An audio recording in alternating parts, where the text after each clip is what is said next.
A special thank you to each of our subscribers who make this channel possible. Here's today's story. In a surprising turn of events, the Indiana Senate has voted 31-19 against a congressional redistricting plan that was heavily backed by former President Donald Trump. This outcome marks a significant setback for Trump, as it represents the first time his redistricting efforts have been voted down by members of his own party. The bill aimed to redraw Indiana's congressional districts in a way that would help Republicans secure additional seats in the upcoming 2026 midterm elections. With 40 of the 50 Senate members being Republicans, the defeat highlights a growing rift within the party regarding the controversial strategy of mid-decade redistricting.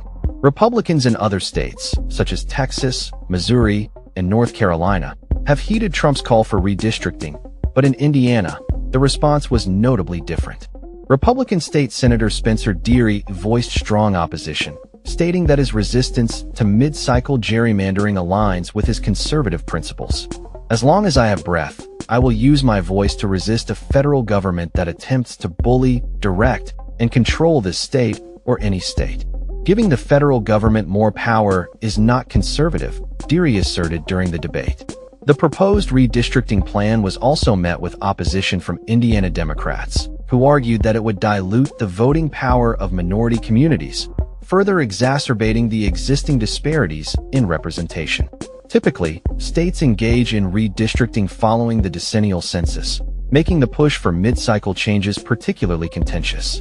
Trump's efforts to encourage Republican-led states to redraw maps have been part of a broader strategy to maintain GOP control of the U.S. House of Representatives, which is currently a tight race with Republicans holding just a narrow majority. In the lead-up to the vote, protests erupted outside the Senate chamber, with demonstrators chanting slogans like "Vote No" and "Hoosiers Fight Fair." Indiana Governor Mike Braun, a Republican, has been a vocal supporter of Trump's redistricting push, even threatening primary challenges against senators who did not align with the plan. Amid rising tensions, Braun and other lawmakers reported receiving anonymous threats related to their positions on redistricting. As the Senate debated the bill, the political atmosphere was charged. Vice President J.D. Vance tweeted accusations against Senate President Pro Tem Roderick Bray, claiming Bray had misled the administration by encouraging votes against the redistricting while publicly stating he would not fight it. Bray ultimately voted against the bill, further complicating the party's dynamics. Supporters of the redistricting plan argued that it was essential for safeguarding the Republican majority in the House. Only a handful of districts throughout the United States will determine who controls Congress. "We may or may not do our part today to keep our nation in the hands of Republicans and do the right thing for our state," remarked Republican State Senator Mike Young during the debate. The failure of the redistricting bill in Indiana comes on the heels of successful gerrymandering efforts in other Republican-controlled states, where similar tactics have netted the GOP additional seats. Trump's aggressive lobbying for the Indiana redistricting plan included personal attacks on lawmakers who opposed it, underscoring the high stakes involved in the upcoming elections. Senator Greg Good, a crucial swing vote, expressed his concerns about the political climate in Indiana, stating that external pressures and misinformation were infiltrating local politics.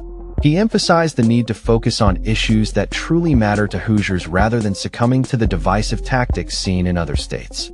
The forces that define this vitriolic political affair have been gradually, and now very blatantly, infiltrated the political affairs in Indiana, Good lamented. As the dust settles from this significant vote, the implications for the Republican Party in Indiana and nationwide remain to be seen. With midterm elections approaching, the failure to pass the redistricting bill may force the GOP to reevaluate its strategies and approach to maintaining control in a rapidly changing political landscape.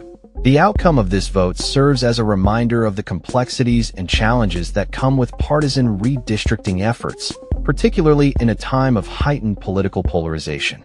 That's all for this story. We upload videos every day covering many different subjects, so hit that subscribe button to stay informed. Thanks for watching.